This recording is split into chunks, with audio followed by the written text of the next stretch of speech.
ان کی پوری ٹیم کا شکر گزار ہوں کہ اتنے لوگوں کو جمع کر کے اس عنوان سے مجھے کچھ کہنے کا موقع فراہم کیا گیا۔ سیرت کا لفظ ایسا ہے کہ جس سے ہم سب لوگ آشنا ہیں، اور اس کا جو عمومی مفہوم ہے وہ بھی ہم اچھی طرح سمجھتے ہیں، لیکن سیرت کا جو لغوی مفہوم ہے وہ کسی چیز کی اصلی حالت کو سیرت کہا جاتا ہے۔ اس کی مثال قرآن مجید میں موجود ہے کہ جب حضرت موسیٰ علیہ السلام کے معاوضے کے لیے جادوگر بلا لیے گئے اور ان کے ساتھ رسیاں تھیں جو انہوں نے پھینک دی اور لوگوں کی آنکھوں پہ جادو کر دیا، تو ایسے لگا جیسے وہ متحرک ہیں اور فعال ہیں اور سانپوں کی طرح رینگتی ہوئی دکھائی دے رہی تھی۔ تو اللہ جل شانہ نے حضرت موسیٰ علیہ السلام سے کہا کہ آپ اپنا عصا ڈال دیجئے۔ تو جو ہی انہوں نے اپنا عصا ڈالا تو وہ اژدہا بن گیا، اور منوں ٹنوں کے حساب سے پھینکی ہوئی رسیاں جو سانپ نظر آ رہے تھے ان کو وہ اژدہا نگل گیا۔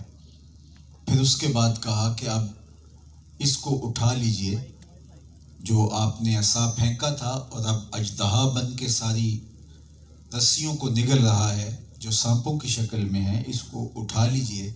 اور وہاں لفظ فرمائے سَنُعِيدُهَا سِيرَتَهَا الْأُولَى، اب ہم اس کو اس کی اصلی حالت کی طرف پلٹا دیں گے۔ تو وہاں جو لفظ استعمال کیے گئے وہ سیرت کے لفظ استعمال کیے، سَنُعِيدُهَا، اب ہم اس کو دوبارہ پلٹا دیں گے، سِيرَتَهَا الْأُولَى، اس کی پہلی حالت پر۔ تو کسی کی اصلی حالت کو سیرت کہا جاتا ہے۔ اب اصلی حالت کیسے معلوم ہوگی؟ کوئی شخص گاہک سے ہنس ہنس کے بول رہا ہو تو یہ اندازہ کرنا مشکل ہے کہ وہ خوش اخلاق ہے، یہ اس کی کاروباری مجبوری بھی ہو سکتی ہے۔ تو کسی شخص کی اصلی حالت اس کے گھر والوں کے سامنے ہوتی ہے، اہل خانہ کے سامنے ہوتی ہے، وہ اپنے دوستوں میں بے تکلف ہوتا ہے۔ تو اللہ کے محبوب علیہ السلام کی اگر سیرت سمجھنی ہے تو ام المومنین سیدہ عائشہ رضی اللہ تعالی عنہا سے پوچھتے ہیں تو وہ فرماتی ہیں کان خلقہ القرآن، قرآن مجید کھول کے بیٹھ جاؤ، تمہیں حضور کا طریقہ حیات قرآن مجید کی تعلیمات کی مطابقت میں دکھائی دے گا۔ تو قرآن جہاں سے روکتا ہے آپ وہاں حضور کو رکا ہوا دیکھیں گے، اور جہاں قرآن کچھ عمل کرنے کا حکم ارشاد کرتا ہے حضور کا عمل اس کی مطابقت میں پائیں گے۔ تو قرآن ایک تھیوری ہے، اس کا پریکٹیکل اگر دیکھنا ہے تو وہ حضور علیہ السلام کی حیات طیبہ ہے۔ ام المومنین حضرت سیدہ خدیجۃ الکبریٰ رضی اللہ تعالی عنہا حضور کی سیرت کے 6 جلی عنوان بیان کرتی ہیں، اور وہ برجستہ انہوں نے حضور کی سیرت کے عنوان لوگوں کے سامنے رکھے۔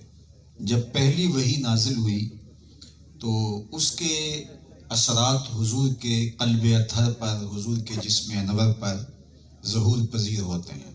چونکہ قرآن تو وہ ہے کہ اگر پتھروں پہ بھی نازل ہوتا تو وہ بھی ریزہ ریزہ ہو جاتے، پہاڑوں پر بھی نازل ہوتا تو فرمایا وہ بھی خوف خدا سے، ہیبت الہی سے وہ بھی پاش پاش ہو جاتے ہیں۔ یہ تو حضور علیہ السلام کا قلب اطہر تھا جو قرآن کو سہار گیا، لیکن ایک کیفیت ہے جو حضور کے قلب اطہر پر موجود ہے۔ تو آقا کریم گھر تشریف لائے اور فرمایا یا خدیجہ زملونی، مجھے چادر اڑا دو، مجھے سردی کا احساس ہے، اور کہا کہ مجھے اندیشہ جاں ہے۔ تو ام المومنین سیدہ خدیجۃ الکبریٰ رضی اللہ تعالیٰ عنہا نے برجستہ حضور کے بارے میں کچھ کہا جو صحیح بخاری میں دیگر کتب احادیث میں موجود ہے۔ وہ میرے اور آپ کے آقا و مولا کی سیرت کو سمجھنے کے لیے بہترین ذریعہ ہے، اور یہ برجستہ انہوں نے کہا۔ جب آقا کریم نے کہا کہ مجھے چادر اڑا دو اور میں اس طرح کی چیزیں محسوس کر رہا ہوں، تو انہوں نے کہا کلا واللہ ما یخزیک اللہ ابدا انک لتصل الرحم وتحمل الکلہ وتکسب المعدوم وتصدق الحدیث وتقری الضیف وتعین علی نوائب الحق۔ انہوں نے کہا کہ آپ کا رب آپ کو کبھی بھی تنہا نہیں چھوڑے گا، بے آبرو نہیں ہونے دے گا. کلا واللہ ما یخزیک اللہ ابدا، ایسا ہو ہی نہیں سکتا کہ آپ کا رب آپ کو یوں ہی چھوڑ دے. کیوں؟ انک لتصل الرحم، آپ صلہ رحمی کرتے ہیں، رشتہ داروں کے ساتھ آپ کا سلوک بہت اچھا ہے. یہ ہے حضور کی سیرت کا جلی عنوان جو برجستہ ام المومنین نے بیان کیا. جب معاشرہ ترتیب پاتا ہے تو سب سے پہلا دائرہ رشتہ داروں کا آتا ہے، اس کے بعد پھر آگے مختلف دائرے ہیں اور معاشرہ بنتا ہے. تو جو رشتہ داروں کے ساتھ اچھا سلوک نہیں کر پاتا وہ باقیوں کے ساتھ بھی اچھا سلوک نہیں کر سکتا، اگرچہ بعض اوقات وہ اپنی مجبوریوں کی وجہ سے کچھ سلوک اچھا کر لے تو اس کے بارے میں کوئی رائے اچھی قائم ہو جائے تو یہ الگ بات ہے. لیکن فطرتاً اچھا انسان وہ ہے جو اپنے رشتہ داروں کے ساتھ اچھا سلوک کرتا ہے. تو فرمایا کہ انک لتصل الرحم، آپ صلہ رحمی کرتے ہیں، رشتہ داروں کے ساتھ آپ کا سلوک بہت اچھا ہے.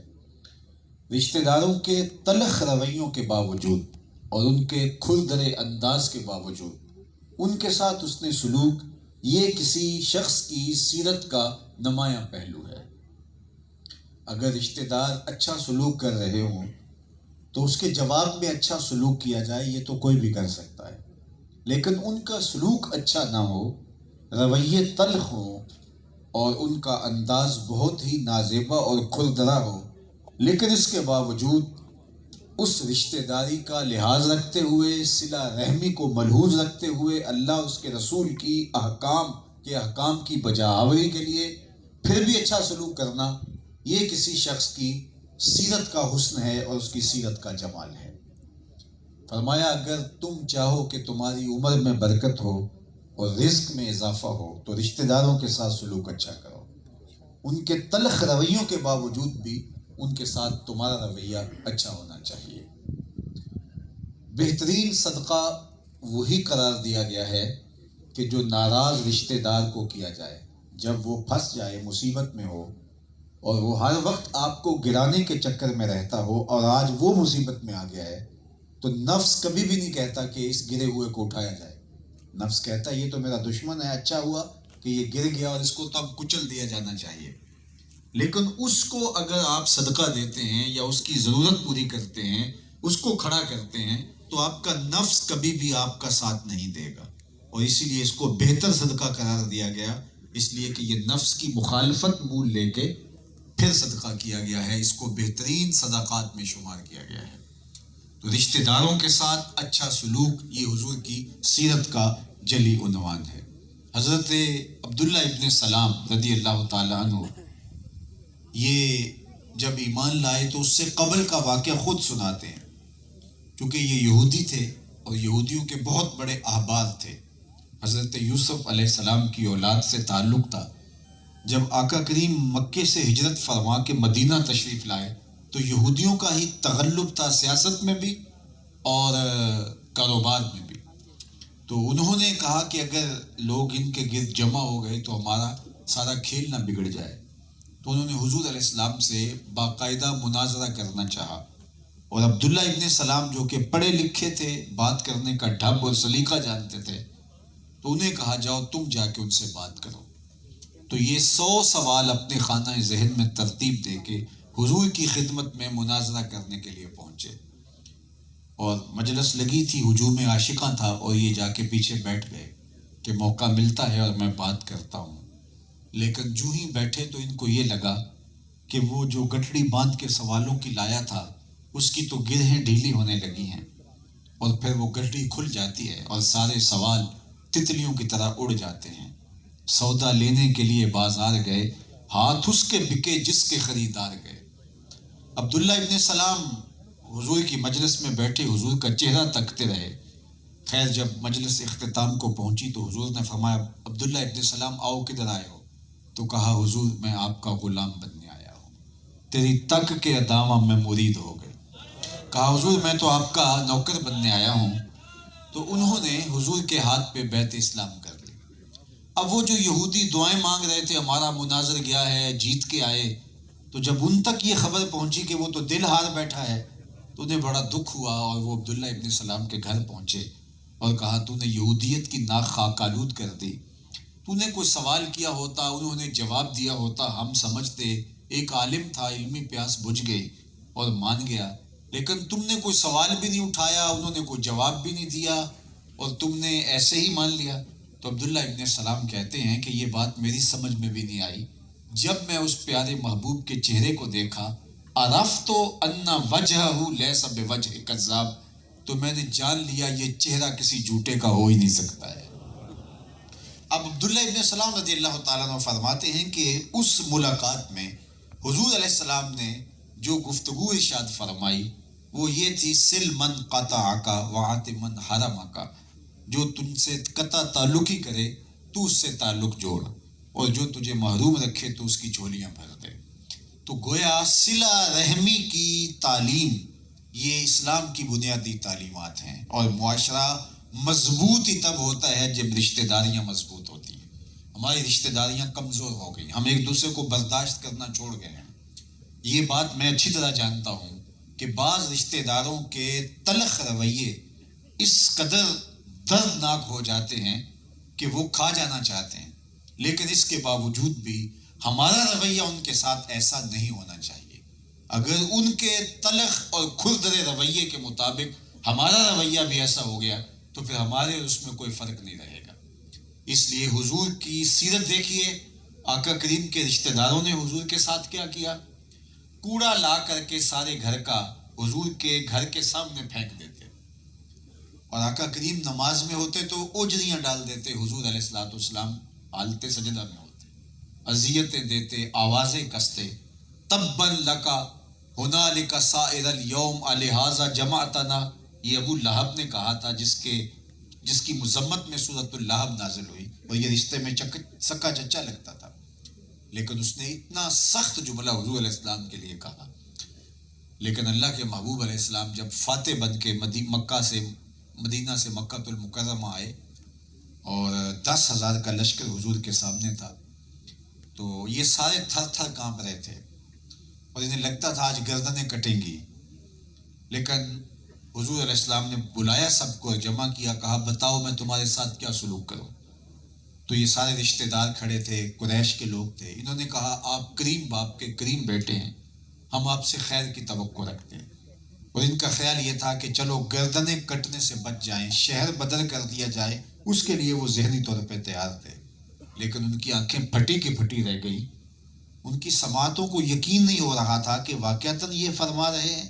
میرے اور آپ کے آقا مولا نے فرمایا اذهبوا انتم الطلقاء، جاؤ تم سب آج کے بعد آزاد ہو، اور میں تمہیں وہی کہوں گا جو میرے بھائی یوسف نے اپنے بھائیوں سے کہا تھا، لا تثریب علیکم اليوم، تمہارے اوپر کوئی مواخذہ نہیں ہے، اور انہیں چھوڑ دیا۔ بلکہ فرمایا عثمان بن طلحہ کہاں ہے، تو وہ حاضر خدمت ہوا۔ آقا کریم نے اس سے ایک دن کعبۃ اللہ کی چابی مانگی تھی، کعبۃ اللہ کا کلید بردار تھا، چابی مانگی تھی کہ میں کعبۃ اللہ کے اندر جا کے نماز پڑھنا چاہتا ہوں، تو اس نے انکار کر دیا تھا، نہیں دے سکتا آپ کو۔ آج حضور فاتح بن کے آئے تو اس کو بلایا، کہا لاؤ کعبۃ اللہ کی چابی، تو اس نے پیش کی، تو حضور اندر تشریف لے گئے۔ جب واپس آئے تو سب کو تھا کہ ظاہر چابی تو اب کسی اور کو ملے گی، اور ہر ایک کے دل میں تھا کہ کعبہ کی کلید برداری کا اعزاز مجھے ملے، لیکن جو ہی حضور تشریف لائے فرمایا عثمان بن طلحہ کدھر ہے، تو وہ کھڑا تھا، تو حضور نے اس کے ہاتھ میں چابی دیتے ہوئے فرمایا یہ چابی تمہیں میں دے رہا ہوں، قیامت تک یہ تیری نسلوں سے بھی کوئی نہیں چھین سکتا سوائے ظالم کے۔ اور آج بھی یہ جو شیبی خاندان ہے کعبۃ اللہ کا کلید بردار، یہ حضرت عثمان بن طلحہ کی اولاد سے۔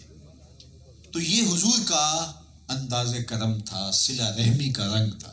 تو کہا انک لتصل الرحم، یہ حضور کی زوجہ کہہ رہی ہیں اور برجستہ کہہ رہی ہیں۔ دوسری بات وتحمل الکلہ، جس کا کوئی بوجھ اٹھانے والا نہیں، آپ اس کا بوجھ اٹھانے والے ہیں۔ دوسروں کی ضرورتوں کو پورا کرنا، دوسروں کا بوجھ اٹھانا، دوسرے کے بوجھ اپنے کندھوں پہ لے لینا، یہ اچھے انسان کا طریق حیات ہوتا ہے۔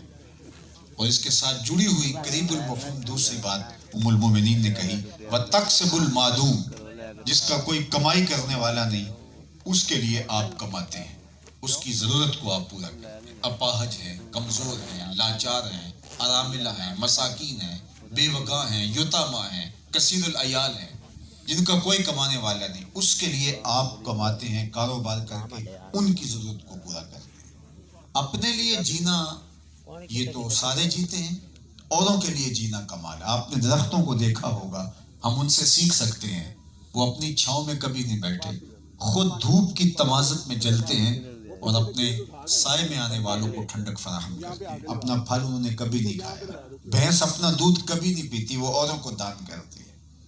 اوروں کے لیے جینا، اوروں کے لیے زندگی، یہ خوبصورت زندگی ہے۔ میں آپ کو بتاؤں کہ کاروبار ہو، ملازمت ہو، کاشتکاری ہو یا اور کوئی بھی ذرائع رزق ہوں، ان کے 3 مقاصد اگر ملحوظ ہوں اور رزق حلال ہو تو یہ عین دین ہے۔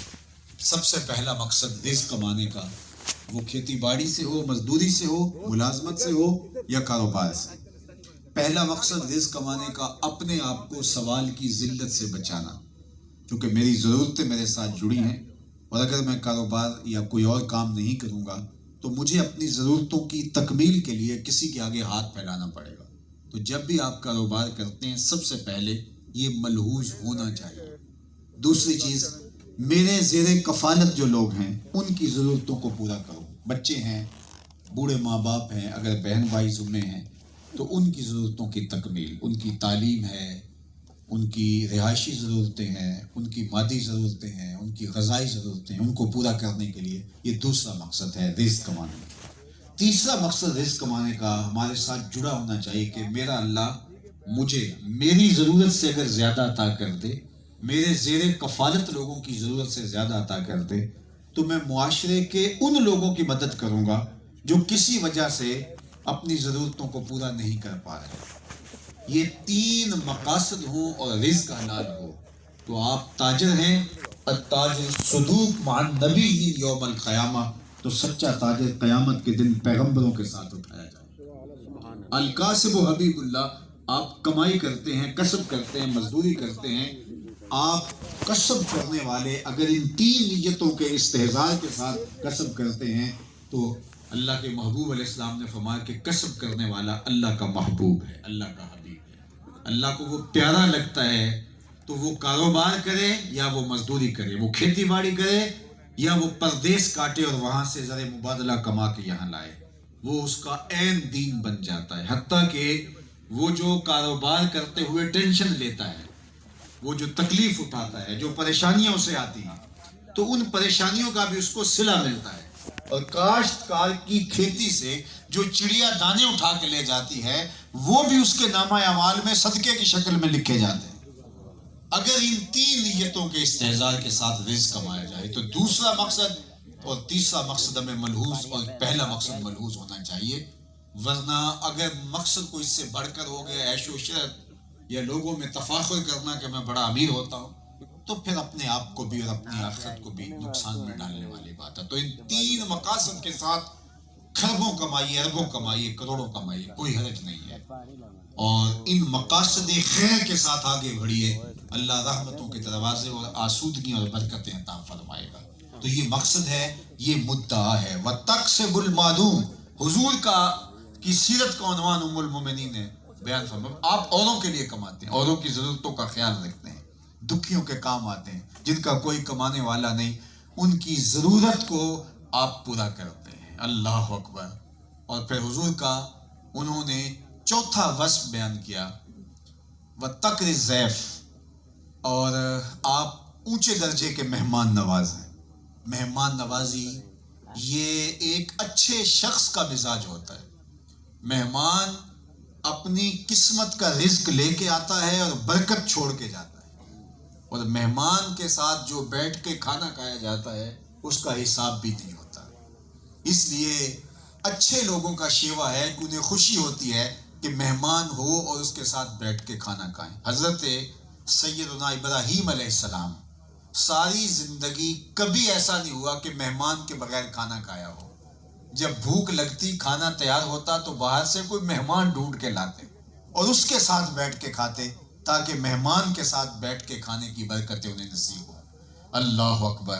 تو مہمان نوازی، اونچے درجے کی مہمان نوازی، یہ اللہ کے بندوں کا شیوا ہوتا ہے، اور یہ حضور کی سیرت کا نمایاں وصف ہے۔ اور فقیروں کو تو یہ اچھا لگتا ہے کہ ان کا دسترخوان چلتا رہے۔ بابا بلے شاہ نے کہا تھا، اٹ کھڑکے دکڑ وجے تتا ہووے چلہ، آن فقیر کھا کھا جاون راضی ہووے بلا۔ تو یہ اچھا لگتا ہے۔ حضرت سیدنا شیخ عبد القادر الجیلانی علیہ رحمہ و رضوان فرماتے ہیں، آدھا فقر بھوکوں کو کھانا کھلانا اور برہنہ بدن لوگوں کو لباس پہنانا ہے، باقی چلے، ریاستیں، عبادتیں، یہ سب کچھ آدھے میں آتا ہے۔ تو لوگوں کی ضرورتوں کی تکمیل کی جائے اور لوگوں کی مہمان نوازی کی جائے۔ پانچواں وصف حضور کا، حضور کی سیرت کا جو ام المومنین نے بیان کیا، وہ یہ تھا، وَتَصْدُقُ الْحَدِيث۔ آپ نے کبھی جھوٹ نہیں بولا، اس لیے آپ کا رب آپ کو کبھی رسوا نہیں ہونے دے گا، بے آبرو نہیں ہونے دے گا۔ زندگی میں جھوٹ کا نشان تک نہیں ہے، بلکہ اعلان نبوت سے قبل بھی میرے اور آپ کے آقا و مولا کو لوگ صادق اور امین کہتے تھے، اور ہم کیا کہتے ہیں کہ اگر جھوٹ نہ بولے تو سودا نہیں بکتا۔ میں کہتا ہوں جاپان والے کیسے بیچ لیتے ہیں، ہمارا کیوں نہیں بکتا؟ نیت میں خرابی آ گئی ہے تو اس لیے کچھ نہیں ہوگا۔ سچ کے ساتھ جینے کی ترغیب دی گئی ہے، اور ہمارے دین نے ہمیں سچ کے ساتھ کھڑا ہونے کا کہا ہے۔ اللہ کے محبوب علیہ السلام سے کہا گیا، پوچھا گیا، سوال ہوا، حضور مومن بزدل ہو سکتا ہے؟ کہا نہیں، مومن بہادر ہوتا ہے، لیکن ہو سکتا ہے کبھی بزدلی بھی کر جائے، آخر بشر ہی تو ہے۔ پھر پوچھا گیا، مومن بخیل ہو سکتا ہے؟ کہا نہیں، سخی ہوتا ہے، لیکن ہو سکتا ہے کبھی بخل بھی کر جائے، آخر بشر ہی تو ہے۔ بلکہ ایک روایت میں فرمایا، اولاد مبخلتن و مجبنتن، جو اولاد ہے وہ تھوڑا تھوڑا بخیل بنا دیتی ہے اور تھوڑا تھوڑا بزدل بنا دیتی ہے، ورنہ پہلے بندہ دلیر بھی زیادہ ہوتا ہے اور شاہ خرچ بھی ہوتا ہے، لیکن اولاد آتی ہے تو وہ تھوڑی سیونگ بھی کرتا ہے اور تھوڑا کمزور بھی پڑ جاتا ہے۔ مجبنتن و مبخلتن، اولاد تھوڑا تھوڑا بزدل بنا دیتی ہے اور تھوڑا تھوڑا بخیل بنا دیتی ہے۔ تو کہا مومن ہوتا سخی ہے، لیکن ہو سکتا ہے کبھی بخل بھی کر جائے۔ مومن ہوتا بہادر ہے، لیکن ہو سکتا ہے کبھی بزدلی بھی دکھا جائے۔ تیسرا سوال حضور سے کیا گیا، مومن جھوٹا ہو سکتا ہے؟ حضور نے فرمایا، مومن جھوٹا نہیں ہو سکتا، یہ طے شدہ بات ہے کہ مومن جھوٹا ہو، یہ نہیں ہو سکتا کہ مومن جھوٹا، مومن ہمیشہ سچا ہوتا ہے۔ اس میں کوئی دوسری کوئی گنجائش نہیں چھوڑی کہ مومن ہو اور جھوٹا ہو، اور ہم قدم قدم پہ جھوٹ بولیں اور ہمارے جیسا مومن بھی زمانے میں کوئی نہ ہو، تو ہمیں دیکھنا ہوگا کہ اسلام نے ایمان کا، اسلام کا کیا نقشہ ہمیں دیا ہے، اور ہم اپنے طور پہ دعویٰ رکھتے ہیں، ہم اس معیار پہ بھی پورا اترتے ہیں کہ نہیں؟ ہماری زندگی سچ کے ساتھ عبادت ہونی چاہیے۔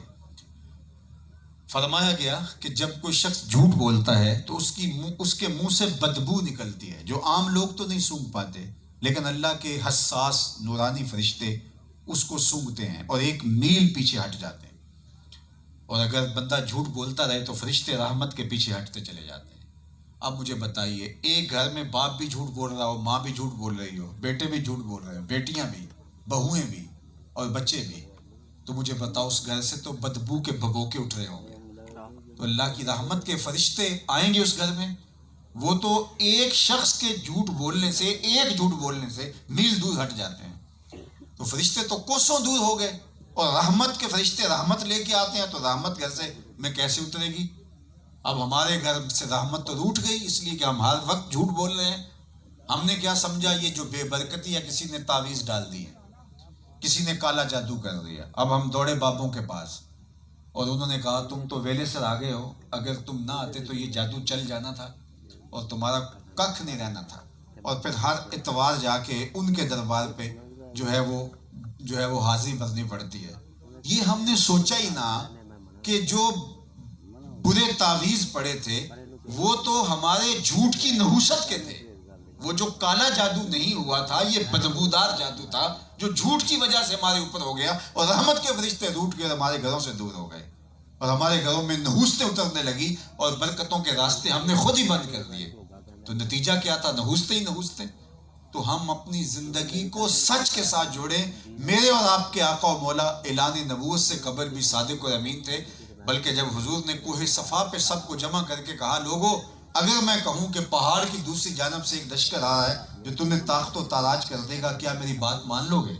تو انہوں نے کیا کہا تھا؟ تاریخ پڑھیں، سیرت کی کتابیں پڑھیں. انہوں نے کہا ہم دیکھیں گے، نظر آیا تو ٹھیک، نظر نہ بھی آیا تو ہم کہیں گے ہم اندھے ہیں، آپ سچے ہو. آپ کی صداقت پہ اتنا یقین ہے ہمیں. اللہ اکبر. یہ ہے معیار صداقت کا. اور امانت کا معیار کیا؟ کہ جو حضور کو شہید کرنے کے لیے حضور کے گھر کا گھیراؤ کیے ہوئے ہیں. تو آقا کریم نے فرمایا علی تم میرے بستر پہ لیٹ جاؤ اور صبح ان کی امانتیں دے کے تم بھی مدینے چلے آنا. یعنی وہ حضور کو شہید کرنے کے در پہ ہیں اور آقا کریم کو ان کی امانتوں کا فکر ہے. یہ ہے امین، یہ ہے حضور کی زندگی. جو شخص آپ کو اور مجھے قتل کرنے کے در پہ ہو تو ہم تو کس طرح اس کے بارے میں کوئی اچھا سوچ سکتے ہیں، لیکن انہیں بھی پتا تھا، ورنہ وہ سب سے پہلے اپنی امانتیں واپس لیتے. انہیں بھی پتا تھا جس حالت تک بھی جائیں گے ہماری امانتیں ضائع نہیں ہوں گی. اور میرے حضور بھی فرما رہے ہیں کہ علی تم ان کی امانتیں دے کے واپس آنا. یہ ہے کردار. اسلام کردار کا دین ہے، ہم نے گفتار کا بنا لیا.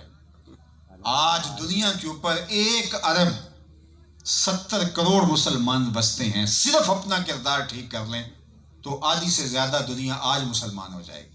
لیکن آج ہمارا کردار ٹھیک نہیں ہے. میں آپ سے پوچھتا ہوں کہ یہاں کوئی پیغمبر نہیں آئے، لیکن اللہ نے ہمیں اسلام دیا. کیسے دیا؟ چند تاجر آئے، کچھ بزرگ آئے جنہوں نے آ کر یہاں اپنا کردار پیش کیا، اور اس کا نتیجہ کیا ہوا؟ ہمارے آبا و اجداد اسلام لے آئے. وہ چند تاجر سودا بیچنے آئے تھے لیکن اپنا کردار دکھایا تو ہمارے آبا و اجداد مجبور ہو گئے. اور ان کی تعداد لاکھوں میں نہیں ہے، ان کی تعداد ہزاروں میں ہے، جو پورے بر صغیر میں آئے. اور آج پورے بر صغیر میں دنیا کے آدھے مسلمان تقریباً اسی خطے میں پائے جاتے ہیں ان کے کردار کی وجہ سے، اور وہ 1000 سے بھی کم تھے.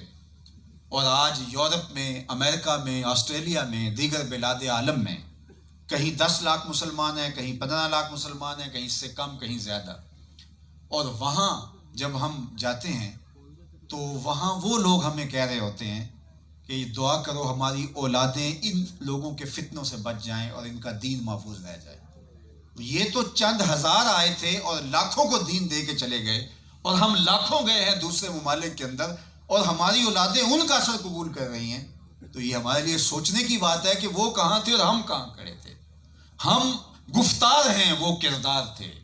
ہمارا اسلام ہونٹوں سے ٹپکتا ہے، لرزتا ہے، اور ان کا اسلام روحوں تک اترا ہوا تھا، لہٰذا وہ نسلوں میں منتقل ہوتا ہے. اس لیے ہمارا دین ہمارے اندر اترے گا تو کوئی وجہ نہیں ہے کہ ہم دنیا کے اوپر غالب ہوں گے. ورنہ 57-58 ملک بھی ہوں اور ہمارے ساتھ جو حال فلسطین میں ہو رہا ہے، ان کے پاس تو زوردار لفظ ہی نہیں ہے مذمت کے لیے. جائے کہ کھڑے ہو کر کفر کا مقابلہ کرنے کے لیے سینہ سپر ہو جائیں. ان کے اندر یہ طاقت کہاں سے آئے گی؟ اس لیے کہ وہن کی بیماری لگ گئی ہے. سچ کا جب نور نصیب نہیں رہتا پھر کچھ بھی پاس نہیں رہتا. آخری بات جو ام المومنین نے حضور کے بارے میں کہی، وَتُعِينُوا عَلَى نَوَائِبِ الْحَقِّ، آپ کے نمایاں اوصاف میں سے ایک وصف ہے کہ آپ کی سیرت کا یہ جلی عنوان ہے کہ کوئی شخص حق کے راستے پہ ڈٹا ہے، ہم دیکھتے ہیں کہ آپ کا وزن اس کے پلڑے میں ہوتا ہے. آپ حق اور حقانیت کے ساتھ، سچ اور سچائی کے ساتھ ہوتے ہیں. اور ہم اس کو فن سمجھ لیا ہے کہ ہم اپنی جان چھڑانی ہے، ہمیں کیا لگے حق کدھر ہوتا ہے، سچ کدھر ہوتا ہے، سچائی کیا ہوتی ہے. بلکہ ہم نے ایک لفظ تراشا ہوا ہے، ہمیں کیا لگے، اپنے گھر کو چھاج بجائے یا چھلنی، ہمیں کیا لگے. اسی نے معاشرہ توڑ کے رکھ دیا کہ ہمیں کیا لگے. اللہ کے محبوب نے اس کی بھی مذمت بڑے خوبصورت طریقے سے کی کہ لوگ کشتی میں سوار ہیں، اپنی اپنی جگہیں طے کر لی ہیں اور ہر بندہ اپنی جگہ میں مختار ہے، اور ایک آدمی کشتی کے پیندے میں سوراخ کرنے لگ جاتا ہے اور باقی اگر کہیں ہمیں کیا لگے، وہ اپنی جگہ میں لگا ہوا ہے اور اس کا بڑھ کے ہاتھ نہیں پکڑتے تو تھوڑی دیر کے بعد وہ تو ڈوبے گا، یہ بھی ڈوب جائے گا، کشتی بھی ڈوب جائے گی. ان کی ذمہ داری کیا ہے کہ اس کا بھی ہاتھ پکڑے، اس کو بھی ڈوبنے سے بچائیں اور اپنے آپ کو بھی ڈوبنے سے بچائیں. تو اس لیے معاشرہ اچھا تب ہوگا جب ہم سب مل کر کے اپنی ذمہ داریوں کو ادا کریں گے. ممبر و محراب کی ذمہ داریاں ہیں، اور اسی طرح اساتذہ کی ذمہ داری ہیں، ماں باپ کی ذمہ داری ہیں، میڈیا کی ذمہ داری ہیں، عوام کی ذمہ داری ہیں. سب اپنی ذمہ داریوں کو، اور اس کی سب سے پہلی صورت کیا ہے؟ اپنے آپ کو درست کرنا. صرف قول سے نہیں، عمل سے، رویوں سے. حضرت شاہی نقشبند بخاری علیہ رحمہ نے کہا تھا، جس شخص کی خاموشی فائدہ نہیں دیتی اس کی تقریر بھی فائدہ نہیں دیتی. تو جب ہمارا کردار مضبوط نہیں ہوگا تو ہماری گفتار بھی اثر انگیز نہیں ہوگی. ہمارے لفظ بھلے بھلے ہوں گے، تقریر کا جادو جو ہے وہ جاگ جائے گا، لیکن لفظ کانوں سے ٹکرا کے ہواؤں میں بکھر جائیں گے، دل تک اترنے کا فن نہیں جانتے. عربی والے فارسی والے کہتے ہیں دل خیزت بر دل ریزت، دل تک بات وہی اترتی ہے جو دل سے نکلتی ہے. تو اس لیے وہ دل سے کس کے نکلے گی؟ جو کردار کا مالک ہوگا.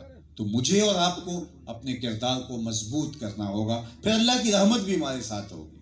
جب میں کہتا ہوں الہی میرے احوال دیکھ، حکم ہوتا ہے اپنا نامہ اعمال دیکھ، تو مجھے اور آپ کو دیکھنا ہوگا کہ ہم کہاں کھڑے ہیں، عمل کی زندگی کہاں ہے. ہم مسلمان نام کے ہیں کہ کام کے ہیں؟ اگر تو ہم کام کے ہیں تو ہمیں مبارک ہو. میرے استاد فرمایا کرتے تھے یہ نہ ہو کہ لوگ تمہیں پوچھیں تم کون ہوتے ہو اور تمہیں بتانا پڑے صاحب اور مسلمان ہوتے ہیں. یہ دیکھو مذہب کے خانے میں اسلام لکھا ہے. آپ فرمایا کرتے تھے صاحب کسی کو پوچھنے کی نوبت نہ آئے اور تمہیں بتانے کی ضرورت نہ ہو. تمہاری وضاقت، تمہارا طرز زندگی، تمہارا انداز معاشرت، تمہارا رہن سہن، تمہارا کاروبار، تمہارے وعدے وعید ایسے ہوں کہ تم دور سے چلے آ رہے ہو، لوگ کہیں وہ دیکھو حضور کا غلام آ رہا. سبحان اللہ. نہ یہ کہ ہمیں بار بار ثبوت پیش کرنا پڑے کہ ہم عاشق رسول ہوتے ہیں، ہم عاشق رسول ہوتے ہیں، ہم بڑے اچھے مسلمان ہوتے ہیں. یہ مجھے اور آپ کو بتانے کی ضرورت نہیں ہے، ہمارا کردار بتائے. میری دکان سے سودا لینے والا بے دھڑک ہو کے سودا لے کہ جب یہ عاشق رسول ہے تو یہ 2 نمبر سودا بیچ نہیں سکتا. میرے ساتھ رشتہ کرنے والا، میرے بیٹوں بیٹیوں کا رشتہ کرنے والا بے دھڑک ہو کے کرے کہ یہاں میری بیٹی پریشان نہیں ہوگی کیونکہ ان کے ساتھ عشق رسول کا ٹائٹل ہے، کبھی ہو ہی نہیں سکتا. لیکن ہمارا ٹائٹل کچھ اور ہو، رویہ کچھ اور ہو، تو پھر یہ حرف حرف اور لفظ لفظ اور لمحہ لمحہ منافقت ہوگی. تو اسلام نفاق کا دین نہیں ہے، اسلام سراسر عمل کا دین ہے. اللہ کے محبوب علیہ السلام نے ہمیں جو دین دیا، آپ بتائیے کہ 63 سالہ حضور کی ٹوٹل زندگی ہے ظاہری حیات، اس میں سے 40 سال تک حضور نے اعلان نبوت نہیں کیا، صرف 23 سال حضور نے تبلیغ فرمائی ہے. تو 40 سال حضور نے اپنا صرف کردار پیش کیا ہے اور 23 سالوں کے اندر کردار بھی پیش کیا اور تبلیغ بھی فرمائی ہے. تو پھر غلبہ تو کردار کا ہوا. تو مجھے اور آپ کو اپنی زندگی کے اندر اچھے کردار کے ساتھ داخل ہونا ہوگا، اور یہی حضور کی سیرت ہمیں سکھاتی ہے. اور آقا کریم علیہ السلام سے ہماری محبت اسی بات کی متقاضی ہے. بارگاہ عزتی میں آپ سارے لوگوں کی آمین کے ساتھ اپنے لیے اور آپ سب کے لیے اور پوری امت کے لیے دعا گو ہوں کہ اللہ ہمیں صحیح معنوں میں حضور علیہ السلام کا غلام بننے کی توفیق عطا فرمائے اور سچائی کا نور ہماری زندگیوں میں اتار دے. ہمارے رویے، انداز حیات، طرز معاشرت حضور کے بتائے ہوئے طریق کے مطابق ہو. اور بار دیگر میں جملہ انتظامیہ کے لیے، محترم کوکر صاحب کے لیے اور آپ سب لوگوں کے لیے دعا گو ہوں کہ اللہ آپ کو بہتر جزا اور اجر اور صلہ نصیب فرمائے. اور جامع مسجد سیدہ فاطمہ الزہرا سلام اللہ علیہا جس کا سنگ بنیاد رکھا جا رہا ہے، اللہ اس کو بہت جلد تعمیر کے مراحل سے گزار کے تکمیل کی منزل تک پہنچائے اور پورے علاقے کے لیے رشد و ہدایت کا مرکز بنائے. وآخر دعوانا ان الحمدللہ رب العالمین. اللہم صلی علی سیدنا و مولانا محمد معدن الجود والکرم وآلہ وصحبہ وسلم. اللہ اٹھے ہوئے ہاتھ کبھی خالی نہ موڑے جائیں، پھیلی ہوئی جھولیاں رحمتوں سے بھر دی جائیں، بخت کی بہاریں نصیب ہوں، مقدر کی خزائیں رخصت فرما دی جائیں، ایک ایک لمحہ قبول اور مستجاب ہو. اللہ اپنے خاص کرم سے میرے وطن کی خیر فرما، میرے ملک کو نیک، صالح، پاکیزہ، اہل اور دیانتدار قیادت عطا فرما. اے اللہ پورے عالم اسلام کو صالح قیادت کا جمال عطا فرما. فلسطین کے مجبوروں کی مدد فرما. اس آسمان کے نیچے اور زمین کے اوپر اللہ تیرے علاوہ ان کا کوئی آسرا نہیں ہے. اللہ اپنے کرم سے ان کی مدد، نصرت اور اعانت فرما. جتنے لوگ آئے ہیں گھروں میں واپس پہنچنے سے پہلے اس اجتماع سیرت النبی کی برکتیں سب کے گھروں تک